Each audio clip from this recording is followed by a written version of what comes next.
Hi dear friends, welcome back to my channel radio Katrina. നിങ്ങളെല്ലാവരും WhatsApp use ചെയ്യുന്നവരാണോ? അങ്ങനെയാണെങ്കിൽ നിങ്ങൾ ശ്രദ്ധിച്ചിട്ടുണ്ടോ, നിങ്ങളുടെ വാട്സപ്പ് ചാറ്റ് ഓപ്പൺ ചെയ്യുമ്പം അതിൻ്റെ റൈറ്റ് സൈഡിൽ താഴെയായിട്ടൊരു നീല വളയം. ഇതെന്താണെന്ന് മനസ്സിലായോ? പേടിക്കണ്ട കേട്ടോ, ഇതാണ് വാട്സപ്പ് പുതുതായിട്ട് ആഡ് ചെയ്തൊരു ഫീച്ചർ. ഇതൊരു AI ടൂളാണ്. AI എന്ന് പറയുന്നതിൻ്റെ പൂർണ്ണ രൂപം ആർട്ടിഫിഷ്യൽ ഇൻ്റലിജൻസ് എന്നാണ്. ഈ AI ടൂളിൻ്റെ പേരാണ് മെറ്റ AI. ഈ മെറ്റ AI ഡെവലപ്പ് ചെയ്തിരിക്കുന്നത് മെറ്റ പ്ലാറ്റ്ഫോം ഇങ്ക് എന്നുള്ളൊരു കമ്പനിയാണ്. ഈ മെറ്റ AI വർക്ക് ചെയ്യുന്നത് ലാമ 3 ലാംഗ്വേജ് മോഡൽ ബേസ്ഡ് ആയിട്ടാണ്. ഈ മെറ്റ AIക്ക് എന്തെല്ലാം ചെയ്യാൻ പറ്റുമെന്ന് നിങ്ങൾക്ക് അറിയാമോ? ഈ മെറ്റ AIക്ക് നമ്മൾ ഗൂഗിളിൽ എന്ന പോലെ തന്നെ നമ്മുടെ ചോദ്യങ്ങൾക്കൊക്കെ ഉത്തരങ്ങൾ തരാൻ പറ്റും. അതുപോലെ തന്നെ ഇമേജസ് ക്രിയേറ്റ് ചെയ്ത് തരാൻ പറ്റും. മാത്രവുമല്ല, നമ്മൾ കൊടുക്കുന്ന നിർദ്ദേശങ്ങൾക്കനുസരിച്ച് വീഡിയോസും ക്രിയേറ്റ് ചെയ്ത് തരാൻ പറ്റും.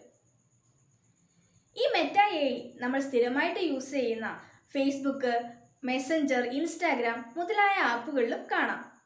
ഈ മെറ്റ AI ടൂളായാലും മറ്റ് ഏത് AI ടൂളുകളാണെങ്കിലും നമ്മൾ വളരെ റെസ്പോൺസിബിളും ശ്രദ്ധയോടും കൂടെ യൂസ് ചെയ്താൽ നമുക്കൊന്നും തന്നെ പേടിക്കേണ്ടതില്ല. അപ്പോൾ ഈ മെറ്റ AI പറ്റി ഒരു ഏകദേശ രൂപം പിടികിട്ടിയോ?